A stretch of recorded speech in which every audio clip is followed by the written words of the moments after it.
84편 5절 우리 한 절만 함께 보겠습니다. 우리 함께 읽을까요? 시작. 주께 힘을 얻고 그 마음에 시온의 대로가 있는 자는 복이 있나이다. 아멘. 우리 앞에 찬양하면서 했던 찬양 중에 있는 가사인데요. 주께 힘을 얻고 그 마음에 시온의 대로가 있는 자는 복이 있나이다. 이 찬양은 가사가 이렇게 돼요. 주께 힘을 얻고 그 마음에 시온의 대로가 있는 그대는 하나님의 축복의 사람이죠. 주님 그대를 기뻐하시죠. 이렇게 흘러가는데요. 근데 이 찬양이 저한테는 개인적으로 너무너무 큰 힘이 돼요. 이 시인이 어떤 상황인지, 그래서 어떻게 이 고백을 하고 있는지 좀 보면요. 2절 한번 보세요. 2절. 내 영혼이 여호와의 궁정을 사모하여 쇠약하며 내 마음과 육체가 살아계시는 하나님께 부르짖나이다. 여호와의 궁정을 사모하는데 내 영혼이 쇠약해져 간다라고 이야기합니다. 자, 이게 어떤 상황이겠습니까? 우리가 기도했던 것처럼 너무너무 기뻐서 하나님의 궁전을 사모하게, 이런 상황이 아니라 그것밖에 없는 거예요. 지금 그 길밖에 없는 거예요. 내 영혼이 계속해서 쇠약해져 가는데 어떠한 다른 길이 없는 거예요. 그래서 여호와의 궁전을 사모하고 여호와의 임재를 사모하고 하나님 앞에 살아가는 것을 사모하는 것 외에는 다른 어떤 길이 없는 거예요. 지금. 그런데 사모하면 할수록 내 안에 쇠약해지고 힘이 빠지는 거죠. 6절 보세요. 그들이 눈물 골짜기로 지나갈 때에 그곳에 많은 샘이 있을 것이며 이른 비가 복을 채워주시나이다. 자, 어디를 지나고 있다고요? 눈물 골짜기를 지나고 있다는 거예요. 걸어가는 내내 그 다른 어떤 것에서도 힘을 얻을 수가 없어요. 오히려 힘이 빠지고 지치고 어떻게 해야 될지 모르는 거예요. 그래서 이제는 골짜기를 그만 지나고 싶은 거죠. 골짜기를 그만 지나고 싶어요. 이제는 이 골짜기가 아니라 정말 들판을 가고 싶은 거죠. 근데 내가 걸어가야 될 길이 이 골짜기인데 이 골짜기를 지나는데 눈물밖에 나오는 게 없는 거예요. 그 어떤 힘이 없어요. 그렇기 때문에 오히려 더 선명해지는 고백을 이 시인은 하고 있는 거예요. 그렇기 때문에 이런 거죠. 이 땅에서 내가 거할 처소가 충분했다면, 이 땅에서 내가 만족을 얻을 만한 것들로 충분했다면, 이 땅에서 내가 인정받고 칭찬하면서 충분히 살았다면 그냥 그 삶에 충분히 만족하면서 살았을 텐데 그 어떤 것도 나에게 주어지지 않는 거예요. 그래서 눈물밖에 없고 갈수록 쇠약해지는 것밖에 없어요. 그렇기 때문에 분명한 기준이 생기는 거예요. 분명한 기준이. 그래서 5절 고백이 나오는 거죠. 주께 힘을 얻고 그 마음에 시온의 대로가 있는 자는 복이 있나이다. 이게 무슨 말입니까? 내가 주님으로부터만 힘을 얻을 수 있다고 이야기를 하는 거예요. 주님으로부터도 힘을 얻는 게 아니고 다른 그 어떤 것이 다 막혀 있는 거예요. 사방을 둘러봐도 다 눈물밖에 없어요. 그러니까 이제 내가 쳐다볼 곳은 하늘밖에 없는데, 그래서 하늘로부터 우리 주님으로부터만 내가 힘을 얻을 수 있는 자고, 내 삶에서는 시온의 대로는커녕 높은 산이요 사막이요 골짜기요, 내 삶은 다 그런데 적어도 내 마음 한가운데서는 시온의 대로가 있다고 이야기하는 거예요. 시온의 대로가 무엇입니까? 하나님의 임재로 향해서 가는 큰 대로가 열려진 거예요. 그 큰 대로를 향해서 걸어가면 바로 하나님의 임재가 경험이 되는 거예요. 그것을 막는 어떠한 골짜기도 강도 산도 없는 거예요. 이게 시온의 대로인 거죠. 내 삶에서는 아무것도 없는데 내 마음 가운데서는 시온의 대로가 있다고 이야기하는 거예요. 우리 주님으로부터만 힘을 얻고 내 마음에 시온의 대로가 있는 자는 복이 있나이다. 이렇게 이야기를 하는 거예요. 그 출애굽한 이스라엘 백성들이 광야에서 하나님을 불평하고 원망하잖아요. 많이 불평했던 내용이 뭡니까? 차라리 우리가 애굽에 있었더라면 이거였었죠. 우리가 애굽에 있었더라면 고기라도 먹었을 텐데, 애굽에 있었더라면 이 더위와 추위에 이렇게 힘들지 않았을 텐데, 애굽에 있었더라면 안전했을 텐데, 애굽에 있었더라면. 자, 이들은요, 하나님께서 그들을 광야로 데리고 나오신 이유, 그러니까 하나님의 이유에 관심을 갖지 않으면, 이걸 진리라고 하죠. 진리의 문제에 관심을 갖지 않으면 결국 우리의 관심은 어떻게 살 것인가에 관심이 될 수밖에 없어요. 그래서 광야는 더위와 추위 때문에 힘든데 애굽에 있었으면 이런 힘듦은 없었을 텐데, 광야에서는 먹을 것이 없는데 애굽에 있었으면 고기라도 먹었을 텐데, 이런 거예요. 어떻게 하면 조금 더 잘 살 수 있을 것인가에 관심을 가질 수밖에 없는 거예요. 뭐에 관심을 갖지 않으면요? 진리에 관심을 갖지 않으면.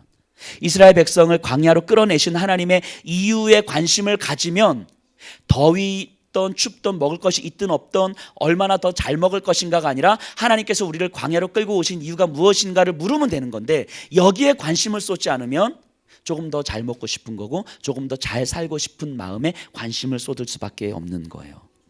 결국 우리가 진리에 관심을 갖지 않으면 우리는 먹고 사는 문제에 관심을 쏟을 수밖에 없는 거죠. 이 시인은요, 지금 이렇게 고백하는 거예요. 먹고 사는 문제가 어떠한 가능성도 없는 현실이기 때문에 어쩔 수 없이 나를 이 땅에 살게 하신 하나님의 이유에 관심을 가질 수밖에 없다고 이야기하는 거예요. 진리의 문제에 관심을 가질 수밖에 없다고 이야기하는 거예요. 바꿔 말하면 지금 내가 눈물밖에 흐르지 않는 이 상황이 사실은 알고 보면 하나님께서 하나님의 이유에 관심 가지라고, 그것 아니면 네가 이 땅에서 조금 더 잘 먹고 잘 살아가는 것, 그것 아무것도 아닌 거라고, 이걸 깨닫게 해주시기 위한 하나님의 메시지로 듣고 있는 거죠.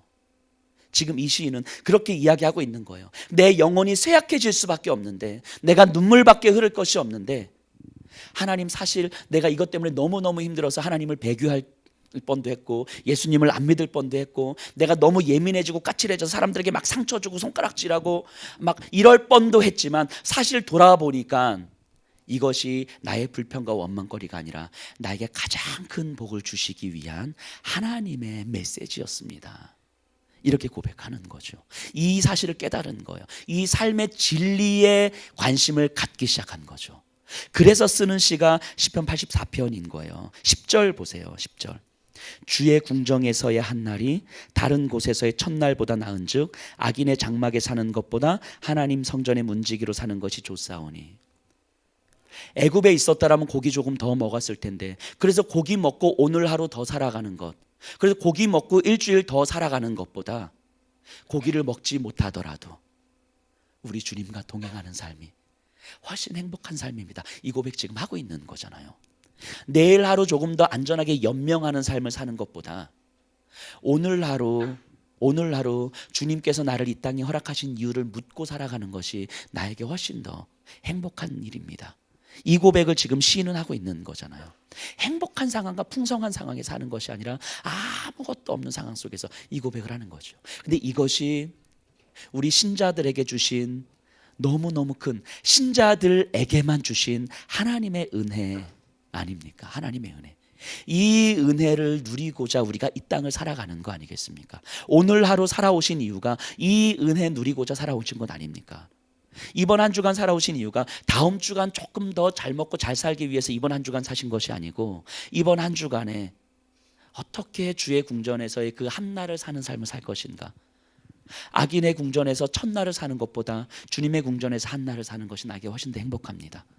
나에게 가진 것이 없어도, 때로는 누군가 때문에 내 마음이 무너져서 힘이 들어도, 인내하기가 더 이상 쉽지 않은 것 같아도, 누군가를 품는 것이 더 이상 쉽지 않은 것 같아도, 경제적인 문제 때문에 힘들어하는 이 시간들이 이제는 너무너무 이제는 지긋지긋하고 힘든 것 같아도, 그래서 어떤 것으로부터도 내가 소망을 가질 수가 없을 것 같아도, 그래서 하늘을 바라보며 주님으로부터만 오는 그 힘을 의지할 수 있도록 해주셔서 감사합니다. 이 고백 하고 있는 거잖아요.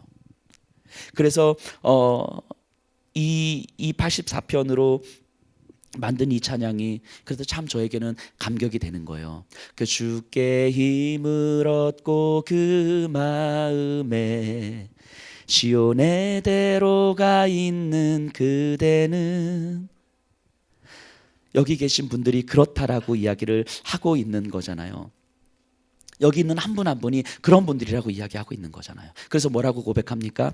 하나님의 축복의 사람이죠, 주님 그대를 사랑하시죠, 이렇게 고백하는 거잖아요.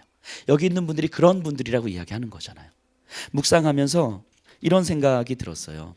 오늘 이 저녁 시간에 예배를 드리는데 예배 자리에 앉아 있는 분들은 주님으로부터만 힘을 얻는 분들이고, 그 마음에 시온의 대로가 있는 분들이어서 하나님의 축복의 사람이고 우리 주님께서 사랑하시고 기뻐하시는 사람이라고 말씀하시는 거예요. 근데 그 다음에 제가 이렇게 더 큰 감동이 왔던 건 뭐냐면 제가 그런 분들 옆에 있다는 사실인 거죠. 이게 너무 큰 감동이에요. 그런 분들이 제 옆에 있다는 사실인 거예요. 주님으로부터만 힘을 얻는 사람이 제 옆에 있고 그 마음에 시온의 대로가 있는 분들이 제 옆에 있고 하나님의 축복의 사람이 제 옆에 있다는 사실이 너무 큰 감동인 거죠. 돈 많은 사람이 내 옆에 있고 사회적으로 인정받는 사람이 내 옆에 있고 그래서 많은 사회에서 힘과 권력을 발휘하는 사람이 내 옆에 있어서 감동이 아니라 아무것도 없는데 이 세상이 볼 때는 뭐야 할 수 있는 그런 아무것도 없는 분들인데 근데 저에게는 느껴지는 거예요. 주님으로부터만 힘을 얻는 분들이 내 옆에 있어서 너무 감사하고 그 마음에 시온의 대로가 있는 분들이 내 옆에 있어서 감사하고 그래서 하나님의 축복의 사람이라고 인정받는 분들이 내 옆에 있어서 너무너무 감사한 거예요. 그래서 하나님 나에게 돈을 주시는 것보다 하나님 나에게 권력을 주시는 것보다 하나님 나에게 너무너무 행복한 가정을 주시는 것보다 이런 한 분 한 분을 내 옆에 허락하셔서 그리고 나 또한 그런 삶을 살 수 있게 해주셔서 그래서 감사한 거죠. 이게 하나님께서 우리에게 허락하신 진리 아닙니까? 우리 이 고백하면서 살았으면 좋겠어요. 그리고 그런 분들이 내 옆에 있어서 참 감사했으면 좋겠습니다.